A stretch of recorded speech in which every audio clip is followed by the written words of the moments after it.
अस्सलाम वालेकुम dear student. ACN1 का हमारे पास पोस्ट है सेमेस्टर 1 का ये नेक्स्ट यूनिट है न्यूरोवास्कुलर डिसऑर्डर्स के बारे में। तो इसमें कुछ न्यूरोवास्कुलर्स की शॉर्ट डिसऑर्डर्स है जिसके बारे में हम पढ़ेंगे इस टॉपिक में। तो सबसे पहले हमारे पास CVA है और स्ट्रोक, जिसे हम स्ट्रोक भी बोल सकते हैं, आप लोगों ने सुना भी होगा। ये क्या होता है कि interruption of blood supply to a vital centre in the brain. ठीक है, तो ब्रेन के मिड पार्ट में जो है वो हमारे पास ब्लड की सप्लाई ठीक तरह से नहीं होती है, इंटरप्शन होती है। Also called brain attack. इसको ब्रेन अटैक भी कहा जाता है, सेरेब्रल इन्फाक्शन भी कहा जाता है, सेरेब्रल हेमोरेज भी कहा जाता है, और इस्केमिक स्ट्रोक और स्ट्रोक सिंपली स्ट्रोक भी इसको कहा जाता है। इसके हमारे पास रिस्क फैक्टर्स क्या आते हैं कि कुछ मेजर्स हैं और कुछ अदर्स आते हैं। मेजर में हमारे पास ये हाइपरटेंशन हो जाती है, इसमें डायबिटीज़ होती है, हाइपरलिपिडीमिया मतलब इसके ब्लड हमारे पास जो ब्लड है उसमें लिपिड्स की जो तादाद है वो ज़्यादा हो जाती है, स्मोकिंग की वजह से होता है। और risk for एम्बोलिक events in heart और कैरोटिड डिजीज़, जो हमारे पास हार्ट डिजीज़ है उसमें क्या हो जाती है, एम्बोलिज्म कॉज होना शुरू हो जाती है, मतलब कि ब्लड का जगह जगह से क्लॉट होना शुरू हो जाता है। अदर्स में क्या आता है, इसकी ओबेसिटी आता है, इंसुलिन रेजिस्टेंस होती हैं, ये डिग्रीज फिजिकल एक्टिविटी, जिन लोगों की फिजिकल एक्टिविटी वो कम हो, ठीक है, जिनका बैठने का काम ज़्यादा हो, वो लोग ज़्यादातर ये इस पर अटैक होता है। इंक्रीज अल्कोहल कंजम्पशंस, मतलब कि अल्कोहल ज़्यादा, शराब नोशी वगैरह ज़्यादा करते हों। हार्ट डिजीज़ में CHD CHF ये हार्ट डिजीज़ है, कुछ उसकी वजह से हो सकता है। माइग्रेन की वजह से हो सकता है, हाइपोथायराइडिज्म की वजह से, स्लीप एपनिया सिंड्रोम्स मतलब कि स्लीप नींद बिल्कुल जिनको नहीं आती है उनकी प्रॉब्लम होती है। मेट्रोलॉजिकल डिसऑर्डर्स हमारे पास होती हैं, और pre disposition of thrombotic events वगैरह में हमारे पास इसके ये रिस्क फैक्टर्स बताए गए हैं। पैथोफिजियोलॉजी क्या है स्ट्रोक की, कि सबसे पहले ब्रेन इंजरी है, किस वजह से होता है कि वेस्कुलर ऑकुलेशन और हीमोडायनेमिक डिस्टर्बेंस फ्रॉम इंट्राक्रैनियल और extracranial vascular injury, stenosis, splitting vasculitis, मतलब कि क्या होता है कि वेसल, जो हमारे पास वेसल्स होते हैं, ठीक है, उनकी इन्फ्लेमेशन हो जाती है। हमारे पास जो होते हैं वेन्स वगैरह होती हैं, वो क्या हो जाती है, तंग होना शुरू हो जाती है, जिसकी वजह से क्या होता है, ब्लड का सप्लाई जो है वो कम हो जाता है। सेरेब्रल ब्लड फ्लो कम, इसकी इंटरप्शन हो जाती है। और regulation of blood flow and collateral circulation are insufficient, blood flow जो है वो प्रॉपर तादाद में जिस जगह पर पहुंचना चाहिए वहाँ पर पहुंचता नहीं है, तो क्या हो जाता है, हमारे पास वो जगह ख़राब होना शुरू हो जाती है क्योंकि ब्लड की तादाद उसको ज़्यादा नहीं मिल रही है। रिजल्ट इसके रिजल्ट में क्या होता है कि function body disorders which are control by the damage part of the brain. Brain का जो डैमेज पार्ट जो है वो जो कंट्रोल कर रहा होता है, तो वो फंक्शनल हमारे जो प्रॉपर अदर बॉडी जो है वो उसको इफेक्ट्स कर सकता है। ये हमारे पास डायग्राम बताई गई है हेमोरेजिक और स्कीमिक स्ट्रोक वगैरह की, ठीक है। ये इस तरह से हमारे पास होता है कि देखें, ये ब्रेन वेसल थ्रोम्बोसिस, हमारे पास क्या हो गया कि वेसल के अंदर जो है वो क्या हो गया, ब्रेन की वेसल में खून का जमना शुरू हो गया है हमारे पास यहाँ पर। और एम्बोलाई फ्रॉम एक्स्ट्राक्रैनियल थ्रोम्बोसिस, ये देखें हमारे पास ब्लड जो है वो बिल्कुल क्लॉटिंग फॉर्म में है यहाँ पर हमारे पास। हेमोरेजिक में हमारे पास क्या है कि एटीरियल वेनर डिस्प्लेजिया जो है वो क्या है, हमारे पास वेंस जो है, वेंस और आर्टरी जो है वो डिस्प्लेस हो गई हैं, एक दूसरे की जगह से जो है वो शिफ्ट हो गई हैं।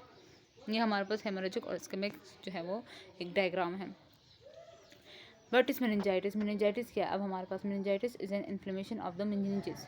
क्या है हमारे पास, मेनिंजेस की इन्फ्लेमेशन को क्या कहते हैं, मेनिंजाइटिस कहते हैं। अब मेनिंजेस क्या है हमारे पास, meninges are the 3 main membranes that cover the brain and spinal cord. Membranes लगा लें इस तरह के कि जैसे 3 मेन्स कवरिंग होती है, ठीक है, दीवारें सी लगा लें कि एक 3 दीवारें हैं जो जिसने हमारे पास ब्रेन को और हमारे स्पाइनल कॉर्ड को क्या किया होता है, कवर किया होता है, तो उसको क्या बोलते हैं, उनको इन 3 दीवारों को, उन 3 मेम्ब्रेन्स को क्या बोलते हैं, मेनिंजेस बोलते हैं। Meningitis can occur when fluid surrounding the meninges become infected. Meningitis तब होता है कि जो हमारी मेम्ब्रेन्स है, जो हमारी ब्रेन और स्पाइनल कॉर्ड के इर्द गिर्द जो 3 कवरिंग है, 3 दीवारें हैं, उनका जो फ्लूइड होता है, ठीक है, उनका जो फ्लूइड होता है वो क्या हो जाता है, इन्फेक्टेड हो जाता है, मतलब उसमें किसी को इन्फेक्शन हो जाए, वो इन्फेक्टेड हो जाए वो फ्लूइड, तो उसकी वजह से हमारे पास मेनिंजाइटिस हो जाता है। जहाँ पर TIS आ जाए, जिस वर्ड के एंड में TIS आ जाए, तो उसका मतलब होता है कि इन्फ्लेमेशन। जैसे यहाँ पे मेनिंजेस तो है, मेन पार्ट क्या है, नेम क्या है, मेनिंजेस, लेकिन क्या लिखा गया है, meningitis, TIS at the end पे है, तो इट मीन्स कि क्या होगा, इन्फ्लेमेशन होगा। The most common cause of meningitis are viral and bacterial infection other, ठीक है, वायरल और बैक्टीरियल इन्फेक्शन की वजह से क्या हो सकता है, मेनिंजाइटिस हो सकता है हमारे पास। जब हमें इन्फेक्शन हो जाए, कोई वायरल या बैक्टीरियल इन्फेक्शन हो जाए, तो क्या होगा, वो मेनिंजाइटिस हमारे पास, मेनिंजेस में जो वायरल या बैक्टीरियल इन्फेक्शन हो जाए तो वो मेनिंजाइटिस कॉज करता है, ठीक है। अदर में क्या आएगा, केमिकल इरिटेंट, फंजाई की वजह से, ड्रग एलर्जीज कोई हो जाए, viral and bacterial meningitis are contagious. अच्छा, यहाँ पे अगर वायरल या बैक्टीरियल मेनिंजाइटिस किसी को हो जाए तो वो कंटेजियस होता है, मतलब कि वो फैल सकता है।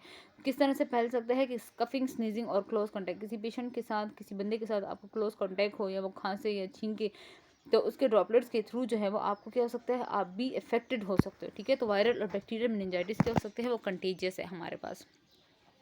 इसमें क्या आता है, फीवर आता है, हेडेक आता है और हमारी नेक स्टिफनेस आती है। ठीक है, इसके क्लिनिकल फीचर्स में क्या होगा, क्लिनिकल फीचर्स होगा कि डिक्रीज लेवल ऑफ कॉन्शियसनेस, हमारे पास इसका जो हमारा लेवल ऑफ कॉन्शियस होता है, ठीक है, वो क्या होता है, कम हो जाता है।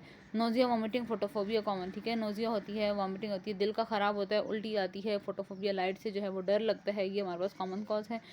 Less classical triad, less sensitivity, only two may be present nearly in all cases. Seizure वगैरह, सीजर मतलब कि झटके वगैरह का आना, initial presentation in 20 to 40% cases है। Focal arterial ischemic cortical venous thrombosis, focal edema वगैरह हो जाता है, सूजन वगैरह हो जाती है।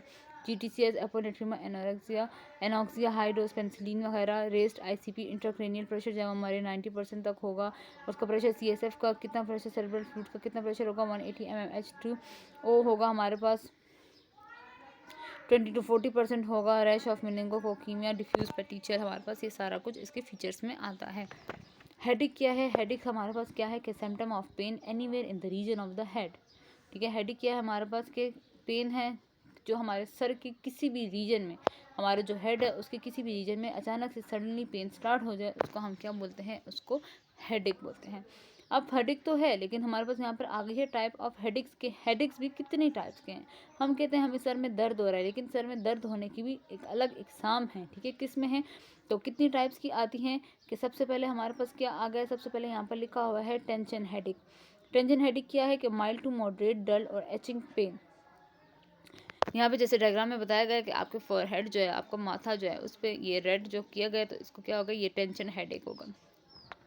माइल्ड टू मॉडरेट तक जा सकता है, मतलब कम से थोड़ा सा, अगर 1 से लेकर 10 तक है तो 1 से लेकर ये 5 तक ये पेन जा सकता है। ड्यूरेशन क्या होगा इसका, duration of 30 minutes to several hours. ठीक है, 30 मिनट से स्टार्ट होगा, कई कई घंटों तक भी ये हो सकता है। लोकेटेड एज टाइटनेस और प्रेशर अक्रॉस हेड, सर के इर्द गिर्द एक थकावट सी, बोझ सा जो है हमारे सर के इर्द गिर्द होगा।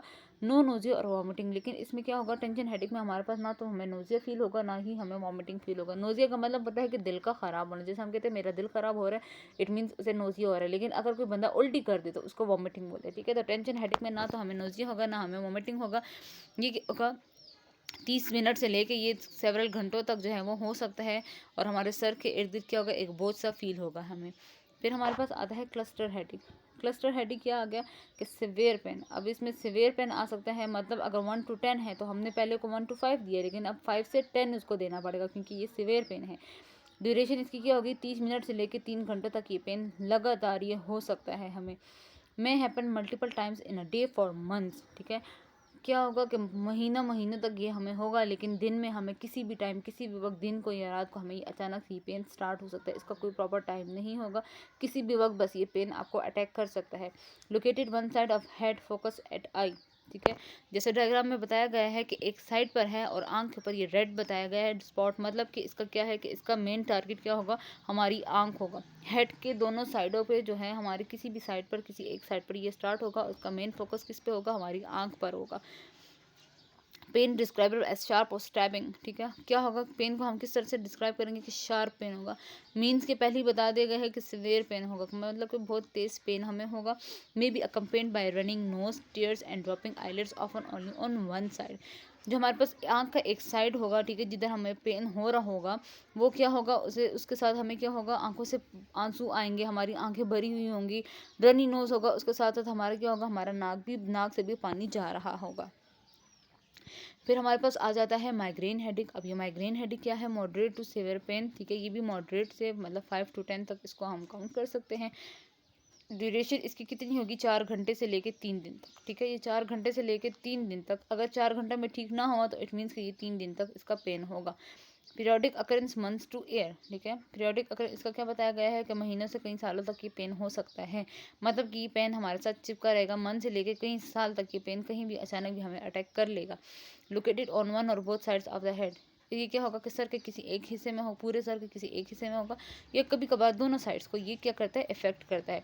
पल्सेटिंग और थ्रॉम्बिंग पेन, इसके साथ क्या होगा कि जब ये पेन हो रहा होगा तो इसके साथ हमें फील होगा कि हमारी पल्स जो है वो बहुत ज़्यादा रैपिडली हो रही है, पल्सेट हो रही है। नोजिया पर हैप्स वॉमिटिंग, इस माइग्रेन के साथ हमारा दिल ख़राब होगा, लेकिन कभी कभार हमें वॉमिटिंग भी होगी, ठीक है। Sensitive to movement, light and noise, क्या होगा, हमें हरकत जब करेंगे तो हमारे जो है वो हमारे लिए ठीक नहीं होगा, लाइट पड़े हमारे सर पे, आँख पे, तो ठीक नहीं होगा। नॉइज़ वगैरह, शोर शराबे से हमें क्या होगा, ज़्यादा तकलीफ होगी। में एग्जिस्ट विथ टेंशन हेडेक के साथ ये एग्जिस्ट करता है।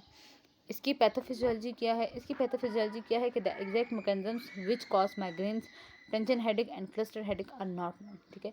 इसकी हमारे पास अभी तक कोई जो है वो हमारे पता नहीं है कि इसका क्या मसला है, ठीक है, ये क्यों स्टार्ट होता है, कैसे स्टार्ट होता है। There have been different theories over which time attempt to explain what happens in the brain to cause these headaches. कुछ डिफरेंट थ्योरीज हमारे पास हैं, टाइम के साथ कुछ थ्योरीज हमारे पास हैं जो कि जिसमें एक्सप्लेन किया गया है कि हमारे ब्रेन में ऐसा क्या होता है जिससे ये पेन अचानक से हमारे ब्रेन में स्टार्ट हो जाता है, ठीक है। माइग्रेन क्या था? Are currently thought to be cause by dysfunction of the nerves in the brain. Migraine की क्या बताया गया है कि जो हमारी ब्रेन में नर्व्स होती है वो अगर प्रॉपर फंक्शन ना करने लगे तो वो उसकी वजह से हमें माइग्रेन होता है। एक इस माइग्रेन की कॉज ये बताई गई है। टेंशन हेडेक की क्या कॉज बताई गई है? Are thought to be cause by activation of peripheral nerves in the head and neck muscle. जो हमारा सर है और जो हमारे नेक के मसल है, हमारे जो गर्दन के मसल है, उसमें जो हमारे पास पेरिफेरल नर्व्स होती हैं उनकी एक्टिवेशन की वजह से क्या हो जाता है, हमारे पास टेंशन हेडेक की क्रिएट करता है। और क्लस्टर हेडेक क्या है? ये involve over activation of the trigeminal nerve and hypothalamus in the brain. कि हमारे पास जो ब्रेन में हाइपोथैलेमस है और जो ट्राइजेमिनल नर्व होती है हमारे पास, उसकी ओवर एक्टिवेशन में, मतलब अपनी साख्त से ज़्यादा का काम जब वो करने लगे तो वो उसकी वजह से क्लस्टर हेडेक हमें हो सकता है। But the exact cause is unknown. लेकिन जो एग्जैक्ट कॉज है, जो उसकी मेन कॉज है, वो अभी तक अननोन है। हमारे पास कुछ कॉज में हमें ये बताया गया है कि शायद हाइपोथैलेमस की ओवर एक्टिवेशन की वजह से या ट्राइजेमिनल की ओवर एक्टिवेशन की वजह से हमारे पास क्या हो जाता है, ये क्लस्टर हेडेक्स होती है। लेकिन हमारे पास इनका अभी तक जो है वो एग्जैक्ट कॉज हमें अब तक मालूम नहीं है कि ये हमारे पास पेन्स क्यों स्टार्ट होते हैं। देन हमारे पास आ गया एक छोटा सा अल्जाइमर डिजीज़। कि अल्जाइमर डिजीज़ क्या है? Alzheimer disease is a degenerative brain disorder of unknown aetiology. इसकी भी इटियोलॉजी, इसकी जो कॉज है हमारे पास क्या है, अभी तक अननोन है। Which is the most common form of dementia. Dementia मतलब कि यादाश्त का भूल जाना। That usually starts in the late middle age और इन ओल्ड एज। या तो हमारे पास 40 के बाद स्टार्ट होगा या तो फिर ओल्ड एज में ये हमारे पास अल्जाइमर डिजीज स्टार्ट हो जाती है। Result in progressive memory loss, ठीक है। क्या होगा कि फुल मेमोरी लॉस हो जाती है। इम्पेयर्ड थिंकिंग, जाहिर सी बात है अगर मेमोरी लॉस होना शुरू हो गई है तो इंसान क्या सोचेगा, क्या थिंकिंग करेगा, ठीक है। थिंकिंग डिस्टर्ब हो जाती है। डिसओरिएंटेशन, मतलब डिसओरिएंटेशन हो जाता है, वो ओरिएंटेड बंदा नहीं होता, वो जो है वो बेजान सा हो जाता है, वो भूला भाला सा होता है, ठीक है। And changes in personality and mood, और उसकी पर्सनैलिटी और मूड में क्या होता है, चेंजेस आती है। सिंपली बात है कि जब मेमोरी लॉस हो रही है, आपकी पावर, थिंकिंग पावर ठीक नहीं है, तो आपकी पर्सनैलिटी और आपके मूड में तो चेंजेस आनी ही हैं। There is a degeneration of brain neurons, especially in the cerebral cortex, and the presence of neurofibrillary tangles and plaques containing beta amyloid cell। अच्छा, अब हमारे पास क्या होता है, कुछ न्यूरॉन्स होते हैं हमारे पास ब्रेन्स में, उनकी डीजेनरेशन होती है, ठीक है, सेरेब्रल कॉर्टेक्स में, ठीक है। और क्या होती है हमारे पास, एक टेंगल से होते हैं, प्लेक्स से होते हैं, जिनके पास बीटा अमाइलॉइड सेल्स होते हैं। ये क्या बीटा अमाइलॉइड सेल्स वगैरह क्या है, हमारे ब्रेन्स में ये पाए जाते हैं, ठीक है। तो ये ब्रेन्स में पाए जाते हैं, तो इन सब के इस होने की वजह से ये क्या होता है, हमारे पास अल्जाइमर डिजीज़ हो सकता है। कॉजेज इसकी क्या आगे, the cause of Alzheimer disease is not known, ठीक है। इसकी भी कॉज जो है वो क्या है, अभी तक पता नहीं चली है। However several factors are thought to be implicated in this disease. के कुछ फैक्टर्स फिर भी बताए गए हैं हमारे पास। सबसे पहले हमारे पास न्यूरोकेमिकल फैक्टर्स में क्या आ जाएगा, neurochemical acetyl choline, somatostatin, substance P and nor epinephrine. ये हमारे पास न्यूरोकेमिकल फैक्टर्स हैं, ठीक है। इसके फिर एनवायरमेंटल फैक्टर्स की सिगरेट स्मोकिंग हो सकती है, सर्टेन इन्फेक्शंस कोई भी हो गया, मेटल इंडस्ट्री और अदर टॉक्सिन्स की वजह से कुछ भी हो गया, कोलेस्ट्रॉल लोअरिंग ड्रग्स, अगर कोई आप कोलेस्ट्रॉल लोअरिंग ड्रग्स ले रहे हो उसकी वजह से ये शायद हो सकता है, ठीक है। जेनेटिक एंड इम्यूनोलॉजिकल फैक्टर्स में क्या आएगा, इसके कि oxidize LDL receptor 1 and angiotensin 1 converting enzymes are tied to the way the brain cells bind to apolipoprotein and reduce the buildup of harmful proteins known as plaques in the brain and respectively. जब भी हमारे पास proteins वगैरह और ये सब कुछ जब आपस में जो इनका फंक्शन जो है वो डिस्टर्ब हो जाता है, तो ये हमारे पास क्या हो जाती है, कुछ बिल्डिंग ब्लॉक्स से बनाने लगते हैं हार्मफुल प्रोटीन्स की, जिनको प्लेक्स कहा जाता है, ठीक है, ब्रेन में। तो शायद उसकी वजह से हो सकता है, ये जो एलडीएल रिसेप्टर 1 और एंजियोटेंसिन, ये हमारे पास क्या है, ये हमारे पास सारे रिसेप्टर्स हैं जो हमारे ब्रेन में, बॉडी में, हमारे जो बॉडी पार्ट्स हैं और ब्रेन से उसमें पाए जाते हैं। पैथोफिजियोलॉजी इसकी क्या है कि the Alzheimer disease attacks nerves and brain cells as neurotransmitter, ठीक है। न्यूरोट्रांसमीटर के साथ साथ ये क्या करता है हमारे पास नर्व्स को, और नर्व्स में और क्या करते हैं ब्रेन में, ब्रेन सेल्स को क्या करते हैं ये अटैक करते हैं। The destruction of this part causes clumps of protein to form around the brain cells. ये क्या होता है कि इन पार्ट्स के अगर ब्रेन में डिस्ट्रक्शन हो जाए, ब्रेन में कमी आने लगे, तो ये करती है कि ये प्रोटीन्स जो है आपस में जुड़ना शुरू हो जाते हैं ब्रेन सेल्स के इर्द गिर्द, ठीक है। These clumps are known as plaques and bundles. इनको प्लेक्स और बंडल्स बोलते हैं। The presence of the plaques and bundles start to destroy more connection between the brain cells which make the condition more, ठीक है। जाहिर सी बात है कि अगर ब्रेन के सेल हैं वो अपना नॉर्मल फंक्शन कर रहे हैं और अचानक से उनके इर्द गिर्द पे बंडल्स बनने लगे, ब्लॉक्स से बनने लगे, जो प्रोटीन है हमारे पास वो जो है हमने जो पीछे पढ़ा है प्रोटीन के बारे में कि एपोलिपोप्रोटीन वगैरह, ये जो है हमारे पास क्या हो जाते हैं हार्मफुल प्रोटीन्स की फॉर्म में चेंज हो जाते हैं। तो जो एक नॉर्मल ब्रेन का सेल है वो अपना फंक्शन नहीं कर पाएगा प्रॉपर, क्योंकि उसको अपना रास्ता ही नहीं मिलेगा कि वो कर सके, वो आगे बढ़ सके, ठीक है। वो अपनी रिप्रोडक्शन वगैरह कर सकते हैं, उसका जो काम है वो अपना प्रॉपर सिस्टम कर सके। तो क्या होगा, उसकी वजह से हमारी जो ब्रेन की कंडीशन है वो वर्स होने लगेगी। मतलब कि एक चीज़ जो है वो अपनी जगह से बढ़ नहीं रही है, उतनी की उतनी है, बल्कि उसको नुकसान हो रहा है। तो जाहिर सी बात है हमारी कंडीशन क्या हो जाएगी, हमारी कंडीशन वर्स हो जाएगी, ठीक है। तो यह हमारे पास आज का छोटा सा टॉपिक था हमारे पास न्यूरोमस्कुलर डिसऑर्डर का, जिसमें हमारे पास ये छोटी छोटी 2-3 डिसऑर्डर्स के बारे में बताया गया है। तो थैंक यू सो मच।